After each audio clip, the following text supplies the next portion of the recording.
Welcome to another episode of Do You Even Resonate? This is a show where I do actual message testing on real websites using their actual target audiences. So in this case, we have Kloudle, and Kloudle is targeting DevOps folks. So what did we learn? So the big picture promise is that Kloudle scans issues in your cloud, different vendors, supports, all kinds of stuff. It resonates. People are like, oh yeah, that sounds interesting. And also this their pricing model of like $30 a scan and pay as you go, all resonate. Oh, this is promising. However, once they start going through the site, and it's a quite substantial homepage, they lose their interest. If you look at the interest in learning more, interest in getting a demo, and so it's only 3.1 out of 5. What is the problem? Well, let's start with the most obvious one. So there's a lot of complaints that it's broken grammar, poor English, obviously not written by a native English person.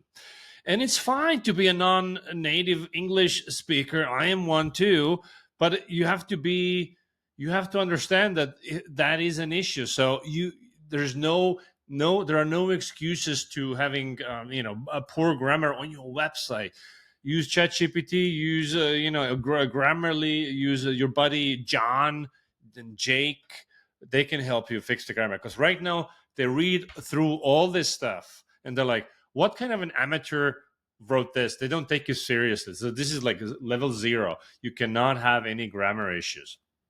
Number 2 is that, yes, they're intrigued by the $30 a scan, and then later it's like pay-as-you-go model, and then there are credits, and then the people are like, what, do I buy credits? And is it well, like, how does it work? And what's a $30 scan? And if I'm in a multi-tenant environment with like 50 plus AWS accounts, does it mean that it would be $30 per scan per account? And so the pricing model that seemed promising and interesting now becomes a source of friction, and it's very confusing to people. You need to do a better job explaining it. So we got grammar, we got pricing. Now you read through this stuff. Oh, it scans everything, and it's security. And by the way, the screenshots are too small. People have like, I want to know what's on the picture on the screenshot, and they can't. They're just too small, too blurry.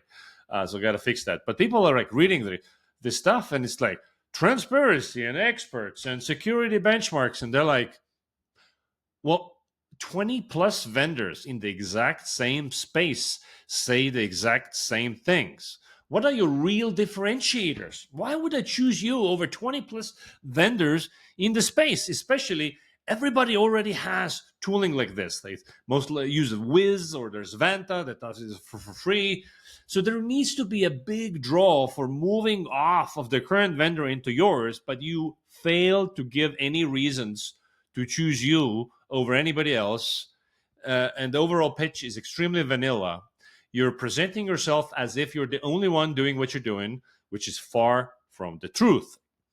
And now, you scan, you claim to be scanning, all these things that you scan here.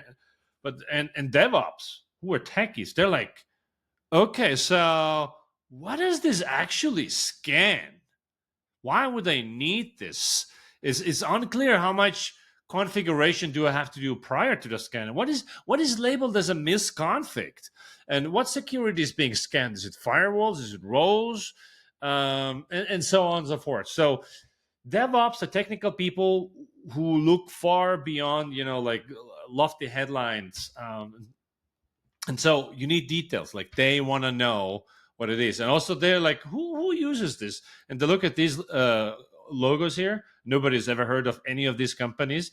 And it actually works against you. Would be better to have no logos at all, I think, rather than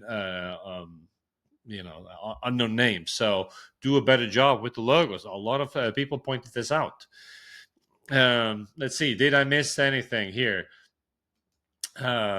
Grammar, lack of specific information, differentiation, visual elements, pricing structures. So I think we got it all this time.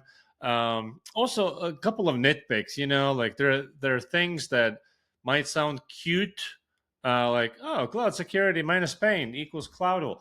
So the technical folks are like rolling their eyes and groaning, and non-technical people are like, "What the hell is this?" And same for like use dev and use misconfigs and all these things. Like I think you need to like think about who you talk to and the language, something to be figured out here. All right, this is it for this time. Thank you very much. Peace, and see you next time.